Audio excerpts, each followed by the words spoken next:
الحمد لله رب العالمين والصلاة والسلام على سيد المرسلين الذي أرسله الله رحمة للعالمين أما بعد. زمانے میں پیغمبر بھی نبی بھی آئے, مصلح ملی و ملکی بھی رشی بھی آئے دنیا میں بہت پاک مکرم بن کر, کوئی آیا نہ مگر رحمت عالم بن کر.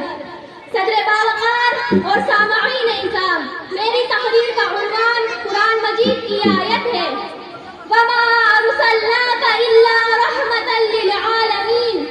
حضرات گرامی, اللہ تعالیٰ نے ہمارے نبی حضرت محمد صلی اللہ علیہ وسلم کو تمام عالم کے لیے رحمت بنا کر بھیجا. اس خزانہ رحمت میں دوست و دشمن, کافر و مسلم, بوڑھے بچے, آقا و غلام, انسان و حیوان, ہر صنف ہستی برابر کی حصے دار ہے. شمع رسالت کے پروانوں, جس وقت نبوت محمدی کا آفتاب اس عالم پر چمکا, انسانیت سرگلاشا تھی. انسانیت کی جگہ خاردار جنگل اگائے تھے. حوادث زمانہ نے آریاوت کے غاروں کو درندوں کا بھٹ بنا دیا تھا. زرتشت کی سلگائی ہوئی آگ انسانی خون کے چھینٹوں سے سرد ہو چکی تھی. فتنوں اور ہنگاموں کی آندھی میں حضرت موسیٰ علیہ السلام کا چراغ طور بھی گل ہو گیا تھا. دنیا انسانیت حضرت عیسیٰ علیہ السلام کے تزکیہ نفس کو بھلا چکی تھی. نفس انسانی کی مضبوطی طاقت جذبات خبیثہ کے دیوتا کے سامنے پامال ہو چکی تھی. ایسے نازک دور میں جبال بتا کی چوٹیوں سے امید کا آفتاب عالم تاب پر اپنی رحمت کی کرنیں بکھیرتا نظر آتا ہے. آپ صلی اللہ علیہ وسلم نے معاشرے کے کمزور طبقے کی خبرگیری کو نصرت خداوندی اور حصول رزق کا ذریعہ بتایا. فرمایا هل تنصرون وترزقون الا بضعفائكم. بیوہ اور مسکینوں کی فریاد رسی کرنے والے کو مجاہد فی سبیل اللہ کہا. ارشاد ہوا الساعی علی الارملۃ والمسکین کالمجاہد فی سبیل اللہ. عورتوں کو دنیا کی عظیم ترین ہستی سے تعبیر کیا اور فرمایا الدنیا متاع وخیر متاعها المرأة الصالحہ. اللہ تعالیٰ کے نزدیک بہتر پڑوسی اس کو بتایا جو اپنے پڑوسی کے لیے خیر کا باعث ہو. ارشاد ہوا خیر الجیران عند اللہ خیرہم لجاری. والدین کی خدمت کو نماز کے بعد سب سے بہتر عمل بتایا اور انہیں برا بھلا کہنے والوں کو گناہ کبیرہ کا مرتکب ٹھہرایا. فرمایا ان من اکبر الکبائر ان یلعن الرجل والدیہ.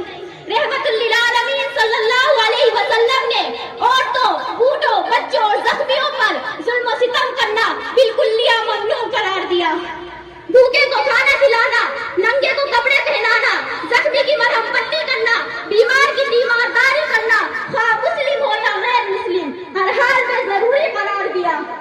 زبان رسالت یوں گویا ہوئی ارحموا من فی الارض یرحمکم من فی السماء. کرو مہربانی تم اہل زمین پر, کرو مہربانی تم اہل زمین پر, خدا مہربان ہوگا عرش بری پر.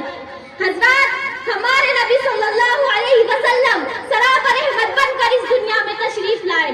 رحمت للعالمین کی رحمت کا اندازہ ان واقعات سے لگایا جا سکتا ہے کہ وہی مکہ جس کے پاس ہی جنگ کی تلواریں لیے آپ صلی اللہ علیہ وسلم کے مقابلے میں تھے کہ ان پر قحط کا زمانہ آتا ہے تو آپ صلی اللہ علیہ وسلم ان کے لیے رزق کا انتظام کراتے ہیں. بدر کے بندے ہوئے قیدیوں کی طرح ہے. جب رحمت للعالمین کے گوشے مبارک تک پہنچتی ہے تو ان قیدیوں کے بندن ڈھیلے کرانے کے بعد بھی آپ کو سکون ملتا ہے. غزوہ کے 6000 قیدیوں کو ایک امیر پر آپ رہا کر دیتے ہیں. عم رسول کا قاتل وحشی جب اسلام کی آغوش رحمت میں آتا ہے تو اس کے جان و مال کو امان دی جاتی ہے. مسلمانوں کا خطرناک ترین دشمن ابو سفیان جب اسلام کے نرگے آتا ہے تو آپ صلی اللہ علیہ وسلم اس کے پچھلے سارے گناہ معاف کر کے اس کے گھر کو دار الامان بنا دیتے ہیں. بے شک بہت خوب. دشمن ابو جہل کا بیٹا اکرمہ جب خدمت نبوت بلایا جاتا ہے تو رحمت عالم اس کو بھی امان دے دیتے ہیں. صفوان بن امیہ جیسا خوفناک دشمن بھی معاف کر دیا جاتا ہے. فتح مکہ کے موقع پر جب لطنعین کے پیچھے سے 80 خوفاروں کا ایک دستہ گرفتار کیا جاتا ہے جو قتل نبوت کے درد